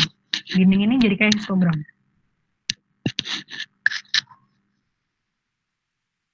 Kalau yang untuk regresi, data smoothing ini, kalian lihat pengolahan citra nggak? Atau misal kalian suka utak-utik desain gambar gitu ya, itu kan ada kan yang fitur yang blurring dan lain-lain, itu kan sebenarnya dia data smoothing kan. Dia menghaluskan, itu dalam arti kalau misalnya di gambar itu kan pixelnya dihaluskan, disesuaikan dengan pixel tetangganya. Itu kalau di pengolahan citra namanya pengolahan citra secara spasial. Sama, kalau data yang bukan citra pun itu juga bisa kita haluskan. Kalau kita anggap dia itu menyimpang jauh dari data yang lain atau dianggap outlier. Yang pertama adalah regresi. Jadi kita cari satu fungsi yang dia paling bisa merepresentasikan sebaran data tersebut. Kelemahannya regresi jelas, pasti. Dia hanya bisa dua variabel juga atau dua atribut. Terus untuk memilih metode pendekatan regresi yang sesuai dengan sebaran data itu juga ada banyak yang perlu dipertimbangkan. Kalau yang digambar ini kan kelihatannya simpel ya, karena regresinya regresi linear. Kebetulan datanya kan dengan yang linear, lurus saja. Tapi kan regresi sendiri bukan hanya linear, tapi juga yang banyak pasti logistik. Interpolasi, kenapa regresi? Kalau interpolasi kemarin di bahasan terakhir, interpolasi itu kan curve fitting ya. Jadi cari fungsi yang bisa melewatin seluruh data. Nah ini jadinya nggak bisa dihaluskan si data lain. Menggunakan regresi, kita temukan fungsi yang paling mendekati seluruh sebaran data tersebut. Kita buat threshold-nya. Kalau misal jarak atau error istilahnya ya, antara masing-masing titik itu terhadap si garis yang dibuat oleh regresi itu lebih besar daripada threshold yang sudah kita tentukan, maka nilai tersebut akan diganti dengan nilai yang kita dapatkan dari fungsi regresi tersebut. Dalam hal ini contohnya ini. Misal ini kan titiknya ada 1, 2, 3, 1, 2, 3, 4, 5, 6, 7, 8, 9. Ada 9 titik ya. Nah, yang titik ke-9 ini juga agak jauh kan, tapi tidak sejauh yang titik ketiga ini.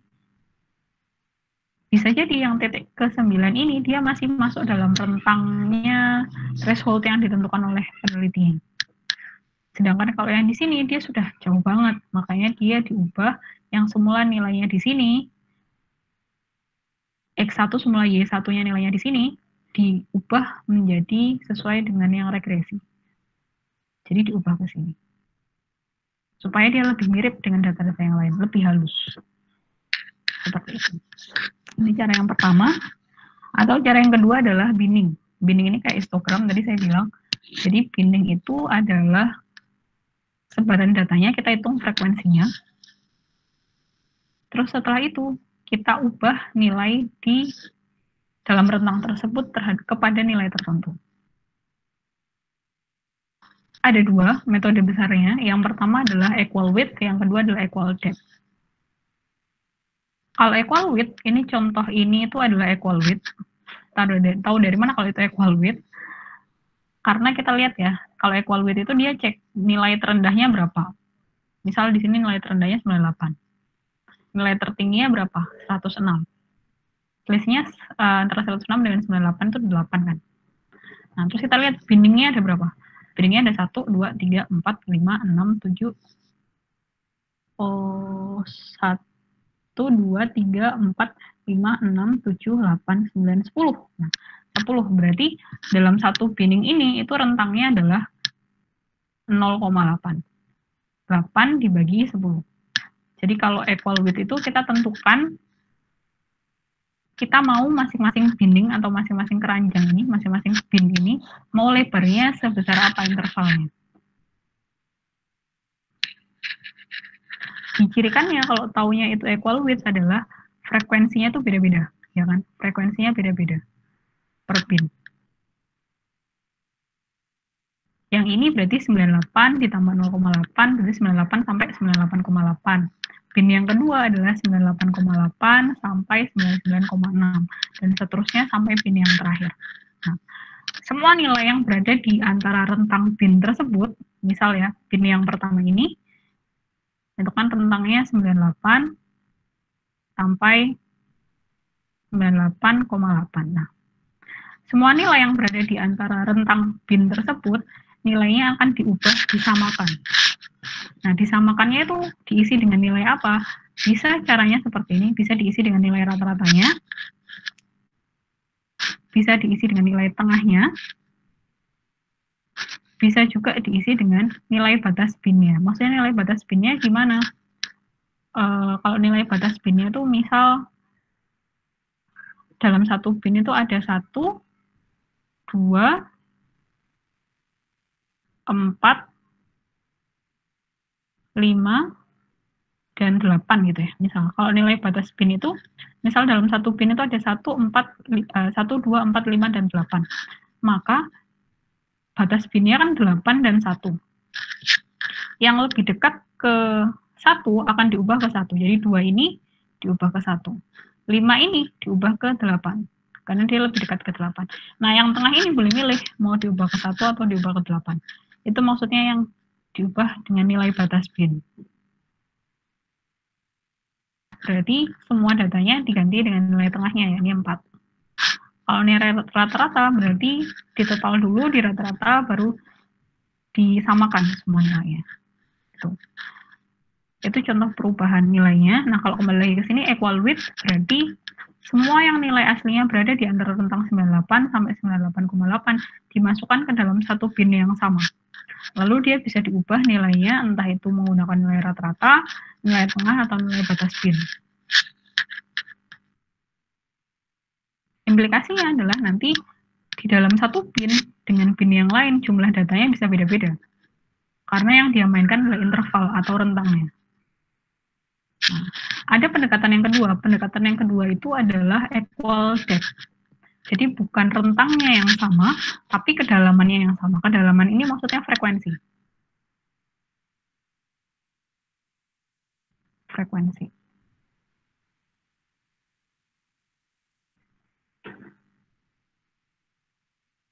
Kedalaman ini maksudnya frekuensi. Jadi misal kamu punya 100 data ya. Misal kamu punya 100 data, rentangnya itu dari 11 sampai 60 gitu ya. Rentangnya dari 11 sampai 60. Kalau menggunakan equal weight, maka terus kalian mau bagi jadi 10 bin. 10 bin. Misal seperti itu. Kalau menggunakan equal weight, itu ngitungnya adalah berarti 60 kurangi 11, berarti dia itu, sorry, ini aja, 10 aja deh, biar bulat enak. 60 kurangi 10, berarti dia 50 kan intervalnya, 50 dibagi dengan 10 itu 5. Berarti masing-masing bin rentangnya 5, jadi nanti 10 sampai ke 14. Terus 15 sampai 19. Dan seterusnya, kayak gitu. Kalau depth itu bukan dilihat dari selisih ini ya, tapi dari 100 data ini, kan kamu mau 10 bin ya. Berarti masing-masing bin ya, isinya adalah 100 data dibagi dengan 10. Jadi 10. Jadi kalau yang equal depth ini mainnya frekuensi. Jadi dalam satu bin jumlahnya dengan bin yang lain jumlahnya akan sama. Jadi yang equal depth ini bin 1 isinya 10 data pertama, bin 2 adalah 10 data kedua, bin 3 10 data ketiga, dan seterusnya. Satu bin atau satu keranjang itu bisa kita ganti dengan nilai ini, rata-rata, tengah, atau nilai batas bin. Oke. Itu adalah beberapa cara yang bisa digunakan untuk menghaluskan data outlier. Sudah selesai sampai di sini, apa ada yang ingin ditanyakan?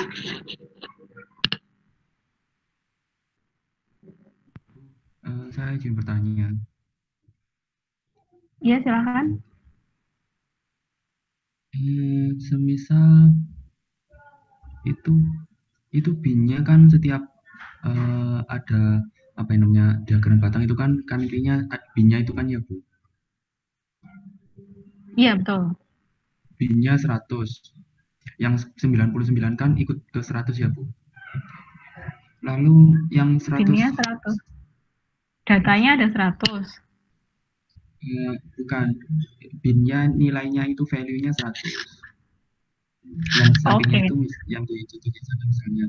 Nah, yang berarti kan yang 99 misal itu ikut ke data yang value-nya 100 ya Bu. Terus yang datanya batang selanjutnya misal 101 itu juga diikutkan ke 100 atau ke bin selanjutnya. Jadi binning itu satu data masuk ke dalam satu bin. Jadi nggak bisa yang kayak script itu kalau dia udah masuk ke satu bin, dia nggak masuk ke bin yang lain. Gitu, Jal. Jadi kalau misal dia sudah masuk ke keranjang satu ya, ya dia nggak bisa masuk ke keranjang dua. Itu kan pertanyaan Rijal kalau nggak salah, kalau yang dia data di perbatasan ya. Bukan Iya yang kak? binnya itu di tengah, yang binnya di tengah Bu. Misal ada gini saja Bu, Di apa ya, Pak? 100 ada 100 data, ada Data 100 terus. data, terus setiap binnya 10, setiap bin Ah, itu ada 10 kan ya, ah. yang 10, 20, 30 itu kan binnya kan Bu ya? Iya. Oh, berarti kamu pakai yang equal depth ya? Iya, equal depth. Oke, terus? Terus misalkan nih, yang eh, nilainya 9 ikut ke 10, berarti yang nilainya 11 juga ikut ke 10 Oh, atau ikut ke 20. kita buat contoh aja ya, biar enak ya. Iya. Bentar, saya carikan contoh deh. Tadi saya sempat search sih.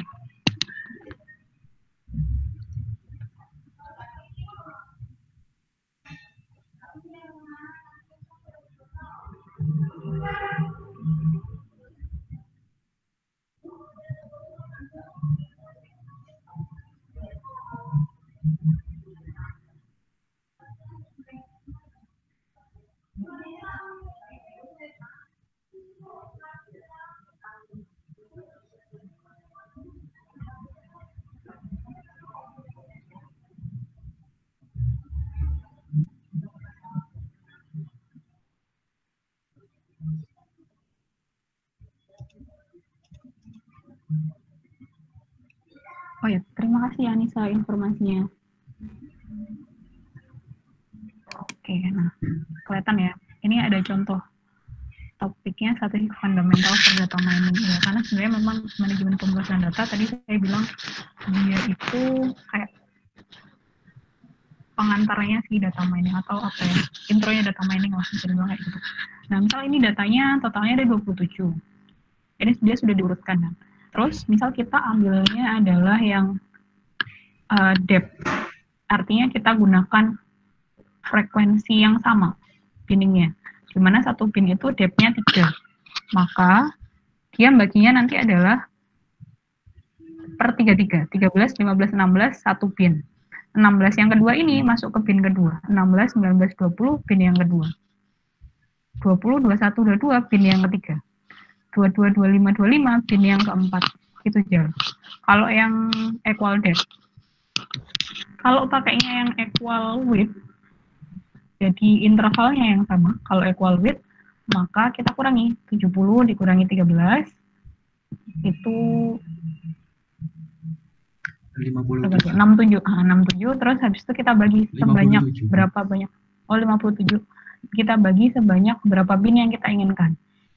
Yang kita inginkan misal ada 10 bin. Berarti masing-masing binnya itu rentangnya adalah 5,7. 13 ditambah 5,7. Bin selanjutnya batas tersebut ditambah lagi 5,7. Kayak gitu. Itu yang equal width atau intervalnya. Sedangkan kalau yang ini mintanya equal depth. Kalau equal depth berarti implikasinya adalah karena dia lihatnya dari urutan data, maka kalau misal ada seperti ini tadi ya, 16 sama 16, sama-sama 16-nya nih, tapi dua-duanya bisa masuk ke dalam bin yang berbeda. 16 yang pertama masuk bin yang satu, karena sudah penuh bin yang pertama isinya 3, 16 yang kedua masuk bin yang kedua, 20 yang kedua masuk bin yang ketiga, dan seterusnya. Kayak gitu. Apakah menjawab? Iya, Bu. Iya, Bu, terjawab. Oke. Berarti meskipun apa? Apa ya tadi, lupa, Bu. Iya, Bu. Oke. Iya. Oh, ini mungkin ya. Jadi meskipun nilainya itu sama kayak ini tadi, 16 ada 2 kali, bukan berarti semua 16 itu masuk ke dalam bin yang sama. Kalau equal depth. Kalau equal depth, patokannya adalah dalam satu bin atau satu keranjang, jumlahnya itu sama. Jadi semua keranjang jumlahnya akan sama datanya. Kalau yang equal width, kenapa? Depth-nya itu 4. Kita ambil bin yang pertama itu 13 sampai 16 yang kedua. 16 yang kedua, ya, yang itu. Berarti 16 yang kedua ini masuk ke bin yang pertama, Bu. Kalau depth-nya mau pakai 4 ya. Tapi biasanya kalau yang pakai equal depth ya, biasanya rata-rata itu dia akan consider dulu jumlah datanya itu berapa, baru setelah itu baru dibagi, mau dibagi berapa bin. Kalau misal kita bagi 4, implikasinya kan dia jumlahnya cuma 27 nih, maka bin yang terakhir nanti jumlahnya isinya cuma 3. Oh, itu gini maksud saya itu, yang misalkan nilainya jumlah datanya itu 28. 7, jumlah datanya 7. Saya ambil yang kecil saja Bu ya. Oke. 14 saja. Binnya itu value-nya ini banyaknya 4, binnya 4, depth-nya. Berarti kan 16 ini kan masuk yang tengah-tengahnya, Bu. Maksudnya binnya itu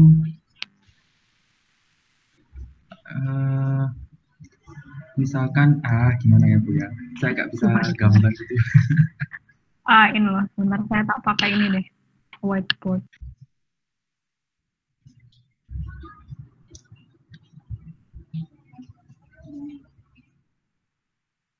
Oh, oke. Oh ya ini. Sebentar, saya share dulu yang whiteboardnya. Semua kelihatan ya.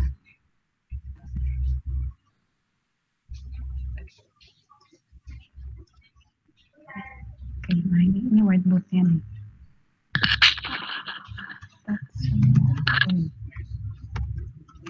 Oke. Jadi misal datanya ada berapa nih?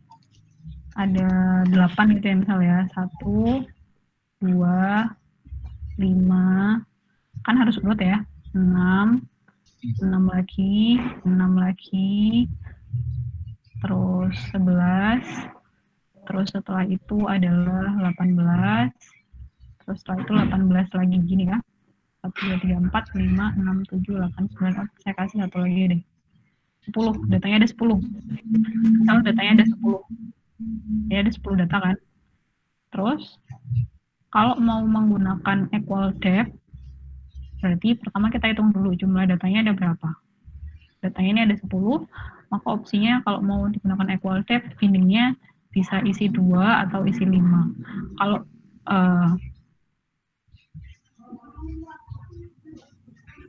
equal depth, kalau mau DEPTH, equal depth, misal mau yang isi 2 aja binnya, maka kita baginya seperti ini. 2, 2, 2, 2. Jadi ada 5 bin. Nah, kalau misal, ini bisa back nggak sih? Oh, bisa. Kalau kita mau dia 5, frekuensinya itu dalam 1 bin 5, maka kita baginya gini, 2. Bin 1 sama bin 2. Jadi bukan berarti dia angkanya itu sama, selalu ada di dalam bin yang sama. Enggak. Kalau equal depth tidak seperti itu. Karena yang dilihat adalah frekuensinya harus sama dalam 1 bin. Beda halnya kalau misal dia adalah equal width. Kalau equal width, aduh jelek sekali ya. Maaf. Kalau equal width, drawing pad tapi nggak sama. Coba. Kalau equal width itu maka kita lihat dulu selisihnya antara yang maksimum dengan minimum. Terus setelah itu kita bagi sejumlah kita ingin dia dibuat berapa bin. Dalam hal ini 18 kurangnya 1 kan 17. Kalau kita maunya nggak enak ya kalau ganjil ya. Saya buat 2 deh biar enak. Oke. 16. Terus kita maunya dibagi 4. Berarti binnya kan ada 4 nih. Nah, bin yang 1 berarti starting point-nya itu mulai dari angka 2 sampai ke mendekati rentang 4, misal 6. Sebenarnya bukan 6 sih, kurang dari 6. 6 dan seterusnya itu nanti ini deh, kurang dari yang ini lebih besar dari sama dengan, ini datanya X. 2 lebih besar dari sama dengan X, kurang dari 6. Yang ini 6 lebih besar dari sama dengan X, kurang dari ditambah 4 adalah 10. Begitu yang seterusnya sampai akhir. Gitu. Jadi kalau seperti ini kita bisa garansi bahwa yang nilainya sama, dia akan ada di dalam bin yang sama kalau pakai equal width. Cuman hasilnya berarti histogramnya, sebaran datanya itu frekuensi per bin akan beda-beda. Kayak yang ada di slide tadi. Frekuensi per binnya berbeda-beda. Oke, apakah menjawab, Jal? Itu Bu, apa berarti kalau misalkan jumlah datanya itu bilangan prima, misal 11, itu tidak bisa ya Bu pakai equal width? Pertanyaan yang bagus. Sejauh ini yang di referensi yang saya baca ya, saya tuh belum nemu di mana dia itu binningnya dibuat yang sehingga dia bukan kelipatan yang sisa bagian 0 gitu, saya belum nemu. Jadi rata-rata yang dipakai contoh itu adalah ya memang dia kelipatannya habis. Tapi pertanyaan yang bagus kan, nggak mungkin datanya selalu bukan prima ya. Kalau datanya prima gimana? Oke, nanti saya coba cari ya kalau untuk yang itu. Yang equal. Soalnya tadi saya bayanginnya karena datanya 7, itu nggak bisa. Mau ternyata kalau bilang prima gitu. Ya Bu, sudah Bu terjawab Bu, terima kasih. Oke, terima kasih Jal atas pertanyaannya. Oke, tapi kurang lebih gambarannya ada ya. Kalau yang width itu intervalnya yang sama, kalau depth itu frekuensi per binnya yang sama. Frekuensi itu berarti jumlah data di dalam bin. Oke. Terus, ada lagi yang mau ditanyakan?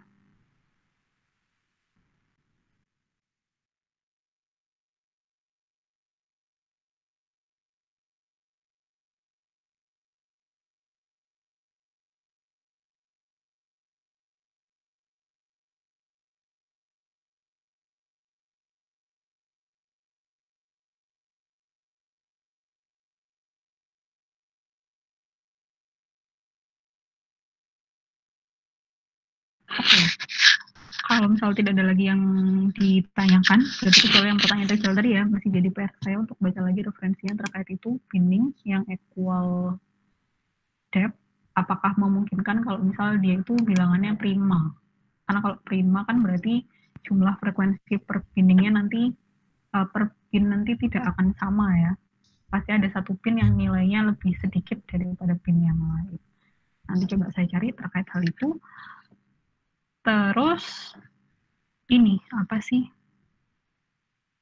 Oh ya, di materi yang selanjutnya itu kita sudah selesai untuk pembahasan terkait data cleansing dan kita akan masuk ke mekanisme selanjutnya dari data preprocessing. Insya Allah kita akan masuk ke yang data transformation atau perubahan bentuk data, khususnya yang paling sering digunakan adalah data normalization. Jadi itu yang akan saya bahas di pertemuan selanjutnya. Belum saya bahas sekarang, soalnya bahannya belum saya siapkan.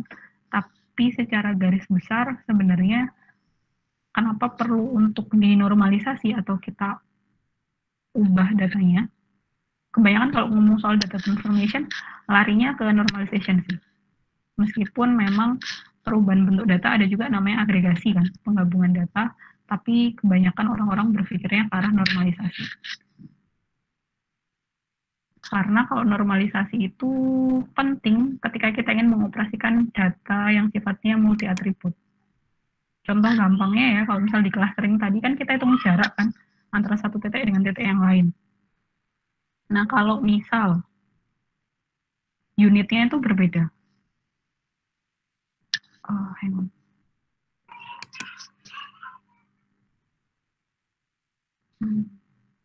Slide saya masih kelihatan kan ya? Misal unitnya ini tuh berbeda. Kan kita ngitung jarak kan ya tadi ya. Salah satunya misal pakai Euclidean ya. Di mana akar selisih antara jarak X-nya sama dikuadratkan ditambah selisih jarak Y-nya dikuadratkan. Nah, kalau misal satuannya itu beda. X-nya itu satuannya juta, sedangkan yang Y-nya itu satuannya 0,1, 0,2, dan seterusnya. Nah, kalau seperti itu, mau Y-nya berubah sebesar apapun, itu tidak akan mempengaruhi jarak. Kenapa? Karena yang satunya, yang variabel satunya, atribut satunya, skalanya jutaan. Jadi nggak fair kan? Yang X-nya ini dia berpengaruh lebih besar terhadap jaraknya dibandingkan yang Y. Padahal harusnya mereka punya pengaruh yang sama besar. Nah, supaya jadi fair, maka mereka harus disamakan dulu skalanya. Rentangnya harus disamakan. Disamakannya ke skala berapa? Ada banyak versi sih. Ada yang menggunakan Z-score scaling, ada juga pakai min-max, di mana kita bisa tentukan sendiri nilai minimum dan maksimum yang baru berapa, bisa juga pakai eksponensial. Itu akan kita bahas di pertemuan selanjutnya, termasuk kita bahas juga kira-kira bentuk normalisasi yang mana yang cocok untuk apa. Gitu. Oke, itu dari saya. Terima kasih untuk hari ini. Semoga sehat selalu. Terima kasih juga Arta sudah merekam dan yang sudah bertanya tadi. Semoga kalian keluarga sehat selalu. Sampai ketemu insya Allah di hari Rabu ya. Terima kasih. Wassalamualaikum warahmatullahi wabarakatuh. Waalaikumsalam warahmatullahi wabarakatuh. Terima kasih Bu.